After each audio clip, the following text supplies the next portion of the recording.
دیکھیں یہ غامدی صاحب نے بات کی ہے کہ تراویح تو اسلام میں ہے ہی نہیں ہے، تو حضرت عمر نے شروع کی ہے۔ کہا جاتا ہے کہ غامدی صاحب تراویح کی نماز کو کوئی مستقل الگ نماز نہیں مانتے، جبکہ یہ نماز ساتھ آپ صلی اللہ علیہ وسلم، صحابہ اکرام کے اجماع اور پوری امت کے تعامل سے ثابت ہے۔ ہم سب، ہمارا اس سیریز میں طریقہ یہ ہے کہ جو بھی اشکال ہے، تنقید ہے، ابہام ہے، ہم سب سے پہلے آپ کا مثبت موقف جانتے ہیں۔ تراویح کی نماز کے بارے میں آپ کا مکمل استدلال اور رائے ہے کیا؟ پھر علماء کی تنقید آپ کی خدمت میں رکھتا ہوں۔ سلامتی ہے ان آنکھوں پہ جو ہدایت پہ نظریں جمائے بیٹھی ہیں، ان کانوں پہ جو ذکر خیر کے منتظر رہتے ہیں، اور ان قدموں پہ جو ہدایت کی راہ پہ گامزن ہیں۔ اس کی نوعیت بھی بالکل وہی ہے جو اس سے پہلے طلاق کے معاملے میں واضح ہو چکی ہے۔ یعنی ایسا نہیں ہے کہ میں نے کوئی اجتہاد کیا ہے، کوئی نئی رائے قائم کی ہے۔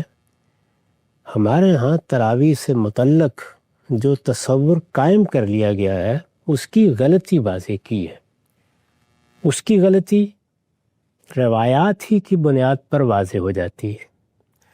یہ نماز روایات میں نقل ہوئی ہے، اس کی حیثیت کسی ایسی سنت کی نہیں ہے جسے رسالت مآب صلی اللہ علیہ وسلم نے سب کے لیے جاری فرمایا ہو۔ یہ نماز رسول اللہ پر لازم تھی، آپ اسے پڑھتے تھے، مسلمانوں نے بھی اس کو آپ کی اتباع میں، آپ کے اسوے کی پیروی کرتے ہوئے پڑھنا شروع کر دیا۔ اس کی نوعیت کیا ہے؟ یہ تراویح میں کیسے تبدیل ہوئی؟ کیا تراویح کوئی الگ نماز ہے؟ یہ تہجدی کی نماز ہے؟ یہ وہ سوالات ہیں جو اس سے پہلے بھی زیر بحث رہے ہیں۔ میں نے ان کے بارے میں اپنا نقطہ نظر وقتاً فوقتاً بیان کیا ہے۔ یہ نقطہ نظر میری تحریروں میں بھی دیکھا جا سکتا ہے، میں نے اس پر گفتگویں بھی کی ہیں۔ میری کتاب میزان میں نفل نمازوں کا باب ہے، اس میں بڑی تفصیل کے ساتھ اور بدلائل یہ چیز زیر بحث آئی ہے۔ میں اسی بحث کو آپ کے سامنے رکھ دیتا ہوں، اس سے آپ کے سوال کا جواب بھی معلوم ہو جائے گا، میں نے کیا کیا ہے وہ بھی واضح ہو جائے گا، اصل چیز کیا ہے اور میں کس چیز سے اختلاف کر رہا ہوں اس میں بھی کوئی ابہام باقی نہیں رہے گا۔ یہ پوری بحث میں آپ کے سامنے رکھ رہا ہوں۔ جی، میں نے لکھا ہے، شب و روز کی 5 نمازوں کے علاوہ ہم دن رات میں 5 نمازیں پڑھتے ہیں، یہ ہم پر لازم ہیں، فرض کی گئی ہیں، ہر مسلمان پابند ہے کہ وہ 5 نمازیں ادا کرے۔ شب و روز کی 5 نمازوں کے علاوہ نبی صلی اللہ علیہ وسلم کے لیے رات میں ایک اور نماز بھی لازم کی گئی تھی۔ اچھا، سب مسلمانوں کے لیے 5 نمازیں ہیں۔ رسالت مآب صلی اللہ علیہ وسلم کو اللہ تعالیٰ نے ایک چھٹی نماز کا بھی پابند کر دیا تھا، اسے صلاۃ اللیل یا تہجد کی نماز کہا جاتا ہے۔ سورہ بنی اسرائیل میں اللہ تعالیٰ نے نافلۃ لک کے الفاظ کے اس کی تصریح فرمائی ہے۔ صلاۃ اللیل، قیام اللیل، تہجد کی نماز، بالعموم یہ الفاظ اس کے لیے استعمال کیے جاتے ہیں۔ یہ بات کہ یہ نماز رسالت مآب صلی اللہ علیہ وسلم پر 5 نمازوں کے علاوہ لازم کی گئی تھی، اسے خود قرآن مجید نے بیان کر دیا ہے۔ اچھا، اس کا میں نے حوالہ دیا ہے، سورہ بنی اسرائیل میں اس کے لیے نافلۃ لک کے الفاظ آئے ہیں۔ سورہ بنی اسرائیل میں یہ آیت 79 ہے۔ نافلۃ لک کا مطلب ہے یہ تمہارے لیے ان کے علاوہ ہے، یعنی وہاں نمازوں کا ذکر کر کے رسالت مآب صلی اللہ علیہ وسلم کو خطاب فرمایا ہے اور یہ کہا ہے کہ یہ نماز یعنی تہجد کی نماز یہ تمہارے لیے ان کے علاوہ ہے، یعنی 5 نمازوں کے علاوہ ہے۔ سورہ بنی اسرائیل میں اللہ تعالیٰ نے نافلۃ لک کے الفاظ سے اس کی تصریح فرمائی ہے۔ پھر سورہ مزمل میں مزید وضاحت ہے کہ اللہ تعالیٰ نے جب آپ کو انذار عام کا حکم دیا، رسالت مآب صلی اللہ علیہ وسلم کی دعوت میں پہلا مرحلہ انذار کا تھا، پھر یہ حکم دیا گیا کہ اب یہی چیز سب لوگوں کے سامنے ان کی مجلسوں میں جا کر کہی جائے، جس کو آپ کہتے ہیں کہ میں نے اس کا اعلان عام کر دیا، میں نے یہ بات منادی کر کے لوگوں کو کہہ دی، اس کو انذار عام سے تعبیر کیا جاتا ہے۔ پھر سورہ مزمل میں مزید وضاحت ہے کہ اللہ تعالیٰ نے جب آپ کو انذار عام کا حکم دیا تو اس کے لیے بطور خاص اس نماز کی ہدایت فرمائی۔ یعنی یہ بھی معلوم ہو جاتا ہے کہ رسالت مآب صلی اللہ علیہ وسلم پر یہ نماز کب فرض کی گئی۔ سورہ بنی اسرائیل میں تو حوالہ دیا گیا ہے کہ یہ آپ پر فرض کر دی گئی ہے، یہ 5 نمازوں کے علاوہ ہے، یہ نماز آپ نے زائد پڑھنی ہے، وہاں اس کا حوالہ دیا گیا ہے۔ لیکن سورہ مزمل میں اس کا ابتدائی حکم بیان ہوا ہے۔ ٹھیک۔ قرآن کا ارشاد ہے، یا ایھا المزمل قم اللیل الا قلیلا نصفہ او انقص منہ قلیلا او زد علیہ ورتل القرآن ترتیلا انا سنلقی علیک قولا ثقیلا ان ناشئۃ اللیل ہی اشد وطئا واقوم قیلا ان لک فی النہار سبحا طویلا واذکر اسم ربک وتبتل الیہ تبتیلا۔ یہ سورہ مزمل کی 1 سے 8 آیات ہے۔ ترجمہ ہے، اے اوڑھ لپیٹ کر بیٹھنے والے، رات کو کھڑے رہو مگر تھوڑا، آدھی رات یا اس سے کچھ کم کر لو یا اس پر کچھ بڑھا دو، اور اپنی اس نماز میں قرآن کو ٹھہر ٹھہر کر پڑھو، اس لیے کہ عنقریب ایک بھاری بات کا بوجھ ہم تم پر ڈال دیں گے۔ بھاری بات یعنی وہی انذار عام۔ رات کا یہ اٹھنا در حقیقت دل کی جمعیت اور بات کی درستی کے لیے بہت موزوں ہے، اس لیے کہ دن میں تو اس کام کی وجہ سے، یعنی دعوت کے کام کی وجہ سے، اس لیے کہ دن میں تو اس کام کی وجہ سے تمہیں بہت مصروفیت رہے گی، لہٰذا اس وقت پڑھو، رات میں نیند توڑ کر اٹھو اور اس وقت پڑھو اور اپنے رب کے نام کا ذکر کرو، اور رات کی اس تنہائی میں سب سے ٹوٹ کر اسی کے ہو رہو۔ اچھا، یہ ہدایت فرمائی ہے۔ عام مسلمانوں کے لیے یہ ایک نفل نماز ہے، یعنی رسالت مآب صلی اللہ علیہ وسلم پر یہ فرض کی گئی تھی۔ عام مسلمان جس طرح کہ میں نے عرض کیا آپ کی اتباع میں اس کو اپنے شوق سے پڑھنے لگے، یہ نفل نماز ہی رہی، مسلمانوں پر اس کو کبھی فرض نہیں کیا گیا۔ عام مسلمانوں کے لیے یہ ایک نفل نماز ہے، اور جنہیں اللہ تعالیٰ توفیق دے ان کے لیے بڑی سعادت کی بات ہے کہ وہ نبی صلی اللہ علیہ وسلم کی پیروی میں اس کا اہتمام کریں۔ بیان کیا گیا ہے کہ آپ اس نماز کی زیادہ سے زیادہ 11 رکعتیں پڑھتے اور اس میں بہت لمبا رکوع و سجود اور قیام کرتے تھے، یعنی یہ نماز آپ پر فرض تھی، مسلمانوں نے اس کو نفل کے طور پر پڑھنا شروع کیا، چنانچہ اس میں اب آپ ہی کے معمولات کو دیکھا جائے گا۔ یہ چونکہ رسالت مآب صلی اللہ علیہ وسلم کے اسوے کی پیروی میں پڑھی جا رہی ہے، اس لیے یہ دیکھا جائے گا کہ آپ اس کو کیسے پڑھتے تھے، کیا اہتمام کرتے تھے، کیا طریقہ تھا۔ اس میں میں نے بیان کیا ہے کہ زیادہ سے زیادہ 11 رکعتیں پڑھتے اور اس میں بہت لمبا رکوع و سجود اور قیام کرتے تھے۔ اس میں شبہ نہیں کہ بعض روایتوں میں 13 رکعتوں کا ذکر بھی ہوا ہے، لیکن اس کے بارے میں صحیح بات یہ ہے کہ نبی صلی اللہ علیہ وسلم پر یہ نماز چونکہ فرض تھی، اس لیے آپ کبھی کبھی اس سے پہلے یا اس کے بعد اسی طرح 2 رکعت نفل نماز پڑھتے تھے، جس طرح ہم مثلاً فجر سے پہلے یا مغرب کے بعد یہ نفل پڑھتے ہیں۔ ٹھیک، یعنی چونکہ آپ پر یہ نماز فرض تھی تو آپ اس کی وطر رکعتیں پڑھ لیتے تھے، جیسے ہم مغرب کی نماز پڑھ لیتے ہیں، اس کے بعد کبھی کبھی 2 رکعت نفل پڑھتے تھے، پہلے بھی اور بعد میں بھی، دونوں طرح کی روایات ہیں۔ اس سے لوگوں کو خیال ہوا کہ شاید اس کی 13 رکعتیں بھی آپ نے پڑھی ہیں، درحالے کہ اس کی زیادہ سے زیادہ 11 رکعتیں پڑھی ہیں۔ اس لیے آپ کبھی کبھی اس سے پہلے یا اس کے بعد اسی طرح 2 رکعت نفل نماز پڑھتے تھے، جس طرح ہم مثلاً فجر سے پہلے یا مغرب کے بعد یہ نفل پڑھتے ہیں۔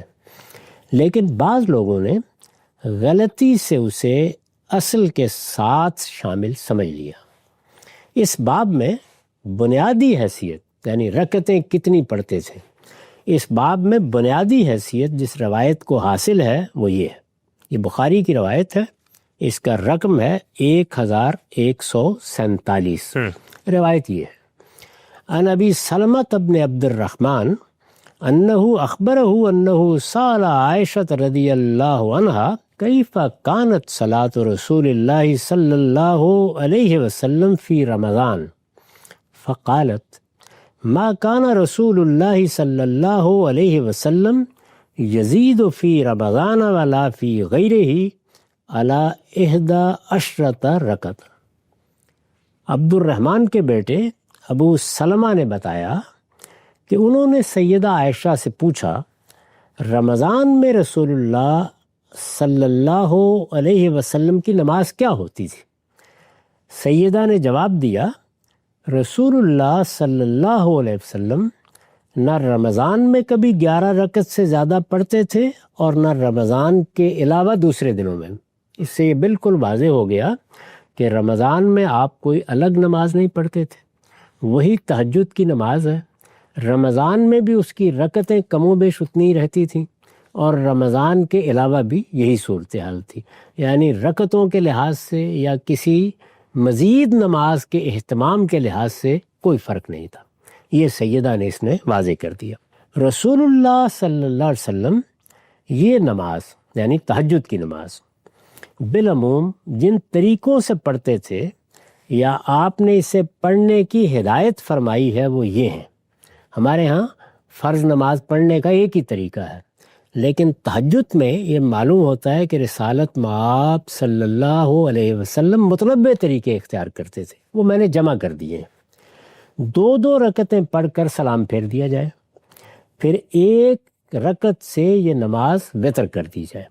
اس نماز کے بارے میں آگے بھی واضح ہوگا، یہ لازم ہے کہ اس کو وتر پڑھا جائے گا، یعنی اس کی رکعتوں کی تعداد 3 ہوگی، 5 ہوگی، 7 ہوگی، 9 ہوگی، 11 ہوگی، یہ ہمیشہ اسی طرح پڑھی جائے گی۔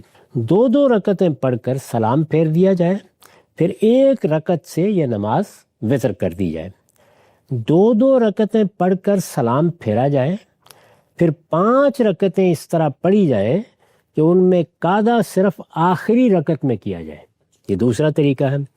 تیسرا طریقہ 4 رکعتیں، اس سے پہلے کیا تھا 2 رکعتیں، 4 رکعتیں عام طریقے سے پڑھ کر سلام پھیر دیا جائے جیسے ہم پڑھتے ہیں، پھر 3 رکعتیں قعدے کے بغیر مسلسل پڑھ کر آخری رکعت میں قعدہ کیا جائے اور اس کے بعد سلام پھیرا جائے۔ چوتھا اور آخری طریقہ ہے 2 یا 4 یا 6 یا 8 رکعتیں قعدے کے بغیر مسلسل پڑھ کر آخری رکعت میں قعدہ کیا جائے، پھر سلام پھیرے بغیر اٹھ کر 1 رکعت پڑھی جائے وتر کرنے کے لیے اور قعدے کے بعد سلام پھیرا جائے۔ یہ 4 طریقے رسالت مآب صلی اللہ علیہ وسلم کی تہجد کے معلوم ہوتے ہیں۔ روایتوں سے معلوم ہوتا ہے کہ اس نماز میں یعنی تہجد کی نماز میں پہلے سرن و جہرن دونوں طریقوں سے قرآن مجید کی تلاوت کی جاتی تھی۔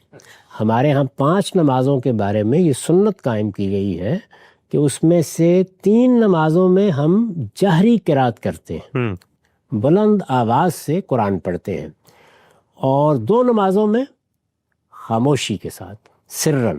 اس نماز کے معاملے میں پہلے کوئی خاص طریقہ مقرر نہیں کیا گیا تھا، لوگ اس کو جہرن بھی پڑھ لیتے تھے اور سرن بھی پڑھ لیتے تھے۔ روایتوں سے معلوم ہوتا ہے کہ اس نماز میں پہلے سرن و جہرن دونوں طریقوں سے قرآن مجید کی تلاوت کی جاتی تھی، بعد میں اللہ تعالیٰ نے حکم دیا کہ ان کے بین کا لہجہ اختیار کیا جائے۔ یعنی ہمارے ہاں تو یہ ہے کہ فرض نمازوں میں ہم بلند آواز سے قرات کرتے ہیں یا خاموش رہتے ہیں، اس کے بارے میں یہ ہدایت کی گئی کہ درمیان کا لہجہ بین کا لہجہ نہ زیادہ بلند اور نہ بالکل خاموش، یہ اختیار کیا جائے۔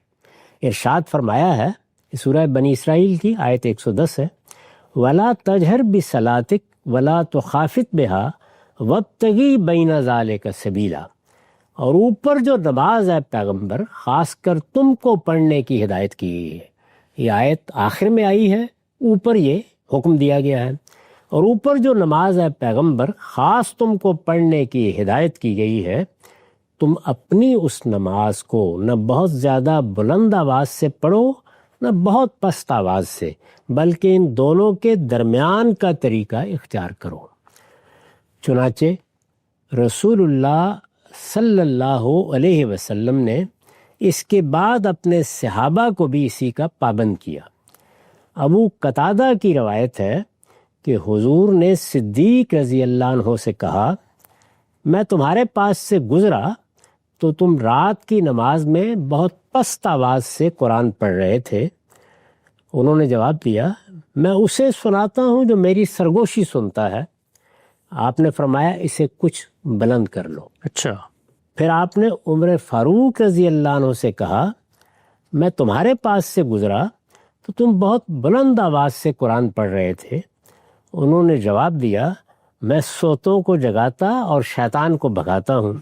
آپ نے فرمایا اسے کچھ پست کر لو. اس سے یہ بالکل واضح ہو گیا کہ تہجد کی نماز جو رسالت مآب صلی اللہ علیہ وسلم پر فرض کی گئی تھی, اس کو پڑھنے کے طریقے کیا تھے. یہ واضح ہو گیا کہ اس کی رکعتیں ہمیشہ طاق ہوں گی. جی. یہ بھی واضح ہو گیا کہ زیادہ سے زیادہ کتنی رکعتیں رسالت مآب صلی اللہ علیہ وسلم پڑھا کرتے تھے. اس میں قرات کس طرح کی جائے گی اس کو خود قرآن نے واضح کر دیا.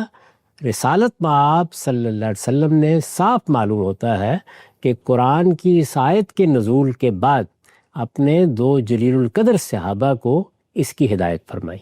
وہ روایت میں نے یہاں نقل کر دی ہے.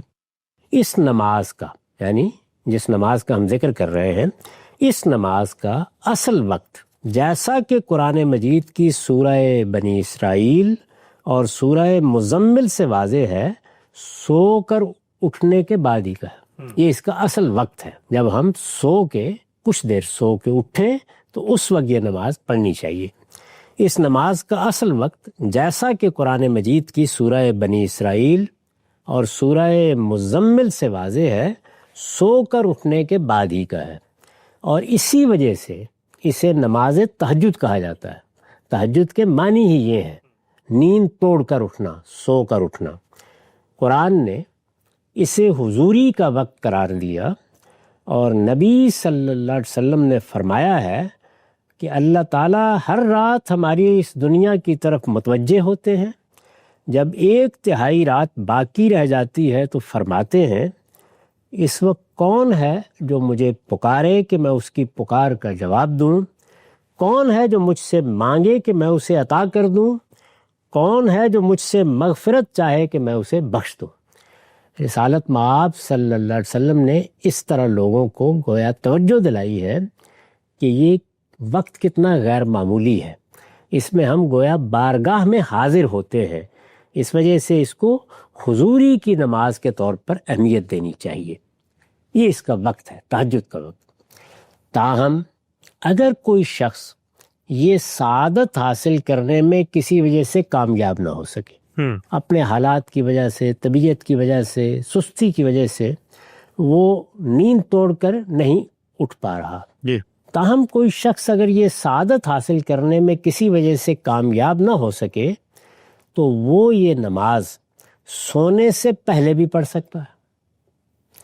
سورہ مزمل میں اس نماز سے متعلق تخفیف کی آیت سے یہ بات بھی نکلتی. اچھا. سورہ مزمل ہی میں آگے اللہ تعالیٰ نے واضح کیا ہے آیت 20 میں کہ اس نماز سے متعلق مسلمانوں میں ایک شوق پیدا ہوا ہے, وہ اس کا اہتمام کر رہے ہیں. اس میں اپنے اوپر بعض ایسی چیزیں انہوں نے عائد کر لی ہیں جن کا وہ تحمل نہیں کر سکیں گے, چنانچہ اس میں تخفیف فرمائی ہے. تخفیف جب اللہ تعالیٰ فرما رہے ہیں تو اس کا مطلب یہ ہے کہ اتنا بھی کر لو گے تو اس نماز کا اجر پالو گے. اس میں فرمایا ہے ان ربک یعلم انک تقوم ادنی من ثلثی اللیل ونصفہ وثلثہ وطائفۃ من الذین معک واللہ یقدر اللیل والنہار علم ان لن تحصوہ فتاب علیکم فاقرؤوا ما تیسر من القرآن علم ان سیکون منکم مرضی وآخرون یضربون فی الارض یبتغون من فضل اللہ وآخرین یقاتلون فی سبیل اللہ فاقرؤوا ما تیسر منہ۔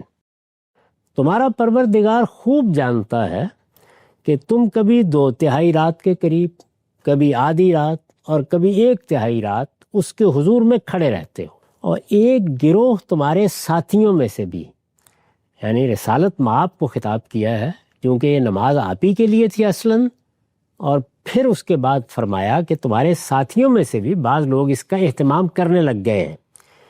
لوگوں کی ضرورت کے لحاظ سے اللہ ہی دن اور رات کی تقدیر ٹھہراتا ہے۔ اس نے جان لیا کہ تم لوگ اسے نبھا نہ سکو گے، تو اس نے تم پر عنایت کی نظر کی، چنانچہ اب قرآن میں سے جتنا ممکن ہو اس نماز میں پڑھ لیا کرو۔ قرآن مجید جب کم پڑھا جائے گا تو اس کے نتیجے میں نماز کا وقت بھی کم ہو جائے گا۔ اس طرح گویا قرآن جتنا چاہے پڑھ لیا کرو کہہ کر تخفیف کر دی۔ چنانچہ اب قرآن میں جتنا ممکن ہو اس نماز میں پڑھ لیا کرو۔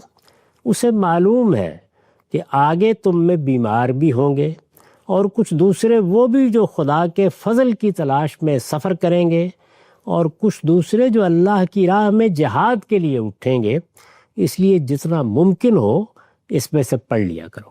یہ اللہ تعالیٰ نے اصل حکم میں تخفیف فرمائی ہے۔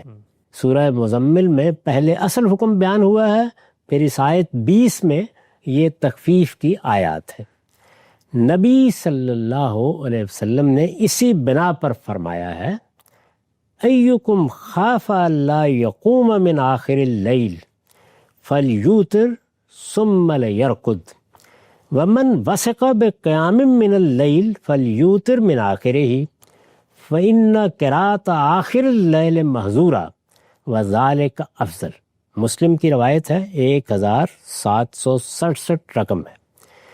ترجمہ ہے، تم میں سے جسے اندیشہ ہو کہ وہ رات کے آخری حصے میں نہ اٹھ سکے گا، اسے چاہیے کہ سونے سے پہلے اپنی نماز وتر کر لے۔ یعنی اگر تہجد پڑھنے کی خواہش ہے، اور ظاہر ہے کہ مسلمانوں میں یہ خواہش ہوتی ہے، تو وہ سونے سے پہلے پڑھ لے۔ لیکن جو یہ سمجھتا ہو کہ وہ یقیناً اٹھے گا، اسے یہ نماز رات کے آخری حصے ہی میں پڑھنی چاہیے۔ اس موقع پر بھی جب آپ نے لوگوں کو یہ اجازت دی ہے، یہ بتا دیا کہ اس کا اصل وقت وہی ہے، اس لیے کہ آخر شب کی قرات روبرو ہوتی ہے اور وہی افضل ہے، حضوری میں ہوتی ہے، ذات باری کا خصوصی التفات ہوتا ہے۔ نبی صلی اللہ علیہ وسلم یہ نماز ہمیشہ تنہا پڑھتے تھے، تاہم رمضان کے کسی مہینے میں جب آپ تہجد کے لیے اٹھے اور مسجد میں بوریے کا جو حجرہ آپ رمضان میں بنا لیتے تھے اعتکاف کرنے کے لیے، جب آپ تہجد کے لیے اٹھے اور مسجد میں بوریے کا جو حجرہ آپ رمضان میں بنا لیتے تھے، اس سے نکل کر باہر مسجد میں نماز پڑھی۔ عام طور پر تاثر یہ ہے کہ آپ گھر سے باہر آئے، اسی بوریے کے حجرے سے باہر آئے، اس سے نکل کر باہر مسجد میں نماز پڑھی، تو آپ کی اقتداء کے شوق میں عام مسلمان بھی نماز کے لیے جمع ہونے لگے۔ یعنی جب آپ نے باہر نماز پڑھی تو چند لوگ ہوں گے جو مسجد ہی میں سوئے ہوئے ہوں گے، یا رمضان کے مہینے میں وہاں عبادت میں مصروف ہوں گے، یا ہو سکتا ہے کہ اعتکاف کیے ہوئے ہوں، تو انہوں نے آپ کے پیچھے نماز پڑھی۔ مسلمانوں کو انہوں نے بتایا کہ آج تو رسالت مآب صلی اللہ علیہ وسلم اپنے اعتکاف کی جگہ سے باہر تشریف لے آئے تھے، اور ہم نے آپ کے پیچھے تہجد کی نماز پڑھی ہے، تو لوگ جمع ہونے لگے۔ نبی صلی اللہ علیہ وسلم نے اسے دیکھا تو چند دنوں کے بعد یہ سلسلہ اس اندیشے سے منقطع کر دیا کہ آپ کی طرح مبادا یہ عام مسلمانوں پر بھی فرض کر دی جائے۔ یعنی اتنے شوق سے لوگ پڑھ رہے ہیں تو کہیں ایسا نہ ہو کہ اللہ تعالیٰ اس کو لازم کر دیں لوگوں پر۔ اس سے پہلے بنی اسرائیل کے ہاں ایسی بہت سی چیزیں ہو چکی تھیں۔ اس نظیر کو سامنے رکھ کر آپ نے اندیشہ محسوس کیا، اور 3-4 دنوں کے بعد آپ باہر تشریف نہیں لائے۔ 3-4 دن لوگ آپ کے پیچھے پڑتے رہے، یعنی خود آپ نے اس کی جماعت کے لیے لوگوں کو نہیں بلایا، کوئی اہتمام نہیں کیا، معمول کے مطابق اپنی نماز پڑھی، جس طرح اپنی نماز میں قرات فرماتے تھے اسی طرح فرمائی، لوگ اپنے شوق سے پیچھے نماز پڑھنے کے لیے کھڑے ہو گئے۔ یہ واقعہ 3-4 دن ہوا، لیکن بعد میں آپ نے اس سلسلے کو منقطع کر دیا۔ عروہ بن زبیر کی روایت ہے، ان عائشہ رضی اللہ عنہا اخبرت ہو ان رسول اللہ صلی اللہ علیہ وسلم خرج لیلۃ من جوف اللیل فصلی فی المسجد وصلی رجال بصلاتی فاصبح الناس فتحدثوا فاجتمع اکثر منهم فصلوا معه فاصبح الناس فتحدثوا فکثر اہل المسجد من اللیلۃ الثالثہ فخرج رسول اللہ صلی اللہ علیہ وسلم فصلی فصلوا بصلاته فلما كانت اللیلۃ الرابعہ عجز المسجد عن اہلہ حتی خرج لصلاة الصبح اقبل علی الناس فتشہد ثم قال اما بعد فإنه لم يخف علی مکانکم وَلَكِنِّي خَشِيتُ أَن تُفْرَضَ عَلَيْكُمْ فَتَعْجِزُوا عَنْهَا۔ یہ بخاری کی روایت ہے، رقم ہے 2012۔ ترجمہ ہے، سیدہ عائشہ نے انہیں بتایا، یعنی عروہ بن زبیر کو، کہ رسول اللہ صلی اللہ علیہ وسلم آدھی رات کے وقت نکلے اور آپ نے مسجد میں نماز پڑھی، اپنے حجرے سے نکلے، یعنی وہ جو بوریے کا ایک حجرہ اعتکاف کے لیے مسجد کے اندر ہی بنا ہوا تھا، آپ نے مسجد میں نماز پڑھی، رات کے وقت باہر نکلے اور مسجد میں نماز پڑھنا شروع کر دی۔ وہاں کچھ لوگ آپ کے ساتھ اس میں شریک ہو گئے، انہوں نے صبح اس کا ذکر کیا تو دوسرے دن زیادہ لوگ جمع ہو گئے۔ اس رات بھی آپ نے مسجد میں نماز پڑھی تو لوگوں نے آپ کے ساتھ یہ نماز ادا کی۔ صبح پھر اس کا ذکر ہوا تو تیسری رات نمازیوں کی ایک بڑی تعداد مسجد میں آ گئی۔ آپ اس رات پھر نکلے اور لوگوں نے آپ کی اقتداء میں نماز ادا کی۔ پھر چوتھی رات ہوئی تو مسجد لوگوں سے اس طرح بھر گئی کہ اس میں کسی آنے والے کے لیے جگہ باقی نہ رہی، بہت بڑی تعداد میں لوگ آ گئے۔ لیکن اس رات آپ صبح سے پہلے نہیں نکلے، اچھا، بلکہ فجر ہی کے وقت باہر آئے۔ فجر کی نماز تو ظاہر ہے پہلے بھی باہر ہی آ کے پڑھتے تھے، لیکن اس رات آپ صبح سے پہلے نہیں نکلے بلکہ فجر ہی کے وقت باہر آئے۔ پھر فجر کی نماز کے بعد آپ لوگوں کی طرف متوجہ ہوئے، خطبے میں اللہ کی توحید بیان کی اور فرمایا، میں تم لوگوں کے آنے سے بے خبر نہ تھا، لیکن مجھے اندیشہ ہوا کہ یہ کہیں تم پر فرض نہ کر دی جائے اور پھر تم اسے ادا نہ کر سکو۔ یہ واقعہ پیش آیا، یعنی اس سے یہ استدلال بھی نہیں کیا جا سکتا کہ آپ نے اپنی طرف سے اس کی کبھی جماعت کا اہتمام کیا۔ ایک معاملہ ہوا اور اس کے بعد آپ نے احتیاطاً باہر آنے ہی سے اجتناب فرمایا۔ سیدنا عمر رضی اللہ عنہ کے زمانہ خلافت تک لوگ رمضان کے مہینے میں بھی گھروں اور مسجدوں میں اسے یعنی تہجد کی نماز کو بالعموم اپنے طور پر ہی پڑھتے تھے۔ مسجد میں جا کے پڑھ لی، گھر میں پڑھ لی، لیکن اپنے طور پر، یہاں تک کہ وہ سیدنا عمر رضی اللہ عنہ یہاں تک کہ وہ ایک دن مسجد کی طرف آئے تو انہوں نے دیکھا کہ لوگ مختلف ٹکڑیوں میں اس طرح نماز پڑھ رہے ہیں کہ کوئی شخص تنہا تلاوت کر رہا ہے اور کچھ کسی امام کی اقتداء میں، اکیلے بھی لوگ کھڑے ہو کے پڑھ رہے ہیں اور کچھ لوگوں نے کسی کو امام بنا لیا ہے، جن کو زیادہ قرآن یاد نہیں ہوگا انہوں نے کسی کو امام بنا لیا۔ اس نماز میں چونکہ تلاوت کچھ بلند آواز سے ہوتی ہے، اس وجہ سے مسجد میں عجیب بے نظمی کی کیفیت تھی۔ عمر رضی اللہ عنہ نے قرآن مجید کے آداب کے لحاظ سے اسے پسند نہیں فرمایا، اچھا، اور ابی بن کعب کو اس نماز کے لیے لوگوں کا امام مقرر کر دیا۔ یہ سیدنا عمر کا اجتہاد ہے، یعنی انہوں نے یہ فیصلہ فرمایا کہ لوگ آ رہے ہیں شوق سے، ایک شخص اپنے طور پر پڑھ رہا ہے، کچھ لوگوں نے کسی کو امام بنایا ہوا ہے، تو اگر یہ شوق سے آ ہی رہے ہیں تو پھر کوئی ایک امام مقرر کر دیا جائے، وہ ان سب کو نماز پڑھا دے۔ عمر رضی اللہ عنہ نے قرآن مجید کے آداب کے لحاظ سے اسے پسند نہیں فرمایا اور ابی بن کعب کو اس نماز کے لیے لوگوں کا امام مقرر کر دیا۔ اس کے بعد ایک دوسری رات آپ پھر تشریف لائے، لوگوں کو نماز پڑھتے دیکھا تو فرمایا یہ نئی چیز اچھی ہے، لیکن جس کو چھوڑ کر یہ سوئے رہتے ہیں وہ اس سے بہتر ہے، یعنی تہجد۔ اچھا، روایت سے واضح ہے کہ عمر رضی اللہ عنہ نہ صرف یہ کہ لوگوں کے ساتھ اس نماز میں شامل نہیں ہوئے، بلکہ انہوں نے رات کے آخری حصے میں اٹھ کر تنہا یہ نماز پڑھنے کو اس سے بہتر قرار دیا۔ یعنی وہی پوری بات بالکل واضح ہو گئی کہ انہوں نے ہرگز کسی نئی نماز کا اہتمام نہیں کرایا۔ لوگ رسالت مآب صلی اللہ علیہ وسلم کی دی ہوئی اجازت کے مطابق عشاء کے بعد یہ نماز پڑھ رہے تھے۔ بد نظمی دیکھ کر ایک امام مقرر کر دیا، نہ خود شریک ہوئے نہ اس کی امامت فرمائی۔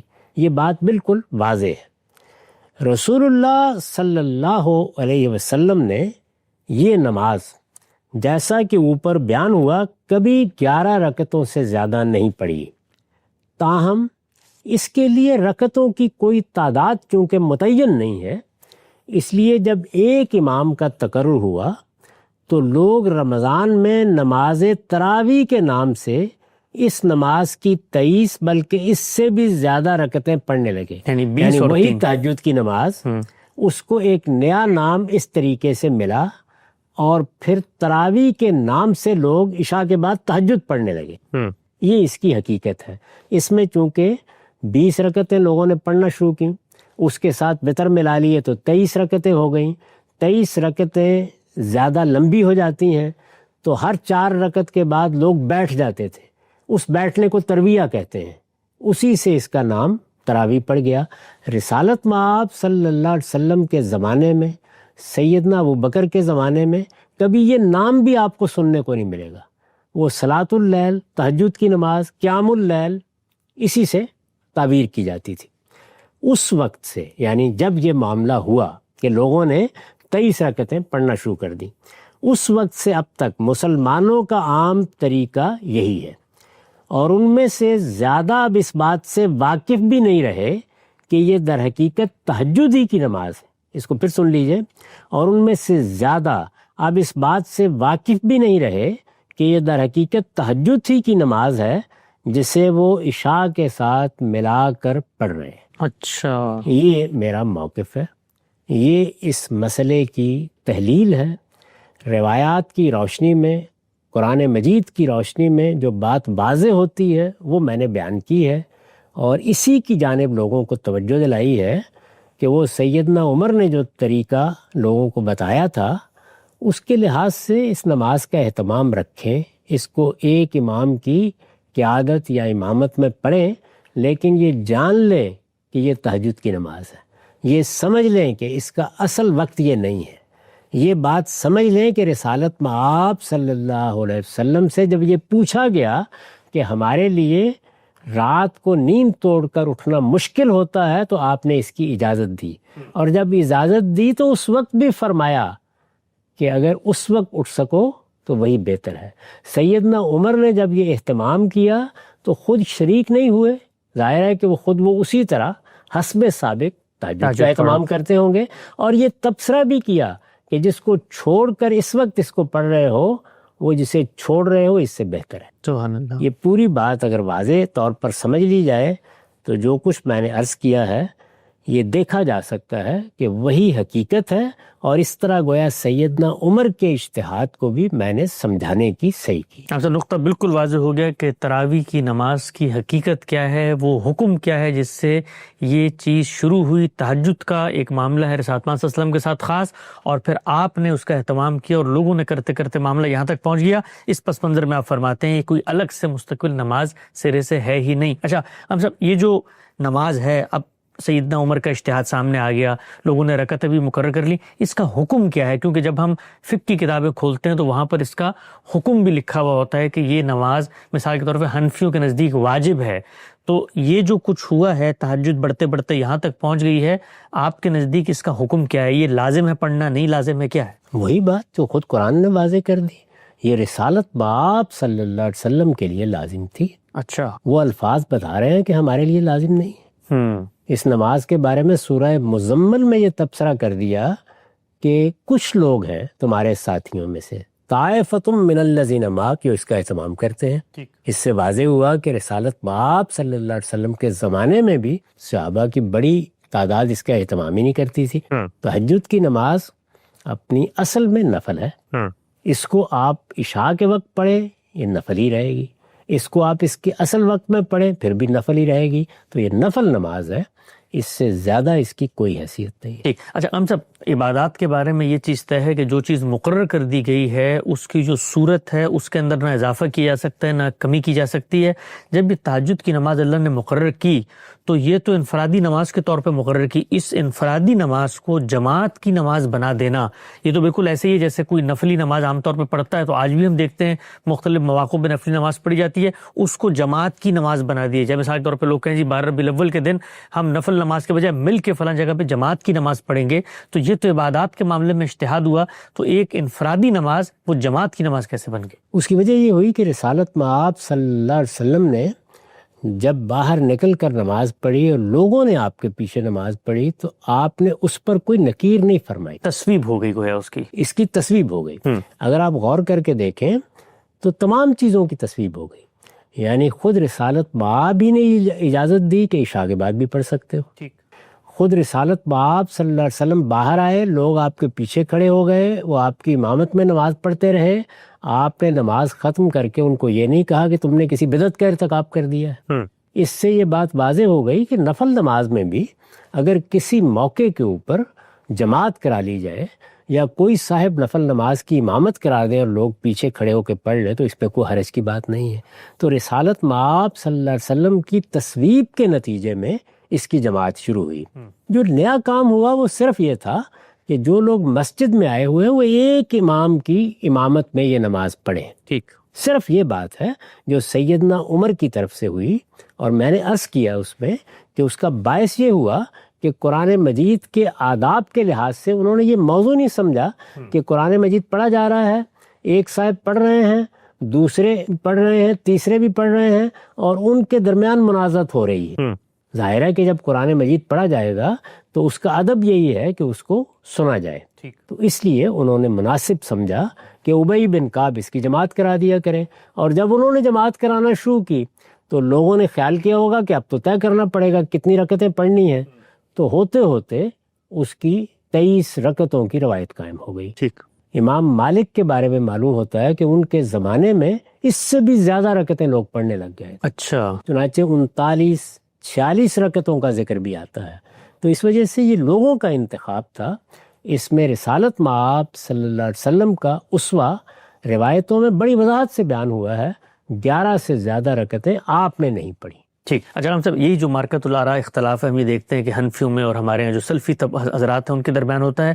ان کا استدلال یہ ہے کہ جب سید عائشہ کی روایت میں آ گیا ہے کہ رسول اللہ صلی اللہ علیہ وسلم نے تہجد 8 رکعت سے زیادہ نہیں پڑھی اور 3 سے وطر کیا، اور یہ جو دوسرا طبقہ ہے وہ یہ کہتا ہے کہ آپ کے پاس تو ایک روایت ہے لیکن پوری امت کا اجماع، صحابہ کا تعامل اور پھر اس پر سلف صالحین کا ایک طرح کا تواتر ہے جو 20 سے اس معاملے کو آگے بڑھا رہا ہے. تو آپ کی اس معاملے میں رائے کیا ہے؟ نہ آپ کے نزدیک نہ 8 لازم ہے نہ 20 لازم ہے، جتنی چاہے تعداد آدمی پڑھ سکتا ہے؟ جتنی چاہے. میں نے اس کی روایتیں نقل بھی کر دی ہیں. 3 پڑھ لیں، 5 پڑھ لیں، 7 پڑھ لیں، 9 پڑھ لیں، جتنی چاہے پڑھ لیں. اس میں کوئی حرج کی بات نہیں. صحابہ کا یہ طرز عمل بتا رہا ہے کہ رسالت مآب صلی اللہ علیہ وسلم نے اس نماز کی کوئی رکعتیں مقرر نہیں کر رکھی ہوئی تھی. اور مقرر فرماتے بھی کیوں؟ اس لیے کہ یہ نماز لوگوں کے لیے تھی نہیں. ان کو تو بہرحال نفل نماز اپنے شوق سے پڑھنا تھی، وہ پڑھ لیتے. جی. یہ فرض آپ پر تھی. اور جب آپ نے بھی اس کی رکعتیں متعین نہیں کی، یعنی ایسا نہیں ہے کہ ہمیشہ 11 پڑھی. سیدہ عائشہ بھی یہ بیان کر رہی ہیں کہ زیادہ سے زیادہ 11 پڑھی، اس سے کم بھی آپ پڑھتے رہے. تو اس سے یہ بالکل واضح ہو گیا کہ اس کی کوئی متعین رکعتیں نہیں ہیں. اللہ تعالیٰ جتنی توفیق دے. نفل نماز ہے پڑھ سکتے ہیں. باقی نوافل کے بارے میں بھی یہی صحیح ہے. یعنی آپ ظہر سے پہلے، ظہر کے بعد، آپ عصر سے پہلے، عصر کے بعد مختلف طریقوں سے رکعتیں پڑھتے ہیں. تو نفل رکعتیں 2 پڑھ لیں، 4 پڑھ لیں، 10 پڑھ لیں، جتنی چاہے پڑھ لیں. جو نوافل کے بارے میں عمومی قانون ہے اسی کو صحابہ نے سمجھا ہے اور اسی کے لحاظ سے انہوں نے اپنے لیے، اپنی سہولت کے لیے اس کی کچھ رکعتیں مقرر کر لی. نقطہ بالکل واضح ہوگا. صاحب آخری سوال اس موضوع سے متعلق، اگر یہ سیدنا عمر کا اجتہاد تھا اور انہوں نے اجتہاد سے نظم قائم رکھنے کے لیے، ایک ترتیب بنانے کے لیے، ان کی اپنی طبیعت میں ڈسپلن تھا، ایک طریقہ قائم کیا، لیکن آج ہم یہ دیکھتے ہیں کہ ہماری امت میں جس طریقے سے تراویح کی نماز رائج ہے، لوگ شبینہ مجالس کرتے ہیں 3 دن 10 دن، بالکل طوطے کی طرح رٹ کے قرآن مجید اسپیڈ سے پڑھتے ہیں، نہ قرآن مجید کا اہتمام ہوتا ہے، نہ رتل القرآن ترتیلہ ہوتا ہے، نہ لوگوں کو کچھ سمجھ میں آتا ہے. تو اس صورتحال میں کوئی فقیہ، کوئی مجتہد کیا آج اجتہاد کر کے یہ کہہ سکتا ہے کہ جو اصل نماز تھی تہجد، اس کی طرف لوٹا جائے اور یہ جو ترتیب اور حیت قائم کر دی گئی ہے تراویح کی، اس کا خاتمہ ہونا چاہیے؟ کہہ سکتا ہے، کیا لازم ہے کہ کہا جائے. اچھا. میں نے بھی اپنی ذمہ داری پوری کی ہے. لوگوں کو بتایا جائے کہ اصل حقیقت کیا ہے، لوگوں کو سمجھایا جائے کہ اس میں 23 رکعتیں پڑھنا ہی لازم نہیں ہے، اپنی سہولت کے لحاظ سے پڑھا کرو. اس میں قرآن مجید کو ختم کرنا بھی ضروری نہیں ہے، یہ بھی اپنی سہولت کے لحاظ سے. خود قرآن کے الفاظ ہے فقرؤ ما تیسر منہ، یعنی جتنی سہولت ہو، جتنا ممکن ہو قرآن پڑھ لیا کرو. یہ سب باتیں بالکل واضح ہیں، قرآن میں بیان ہوئی ہیں، روایتوں میں بیان ہوئی ہیں، عملی طور پر بھی ہر شخص ان کو جانتا ہے. چنانچہ یہی باتیں ہر عالم کا فرض ہے کہ وہ لوگوں کو بتاتا رہے اور وہ اپنے رویوں کی اس کی روشنی میں اصلاح بھی کرتے رہیں اور اپنے علم کی بھی اصلاح کرتے رہیں.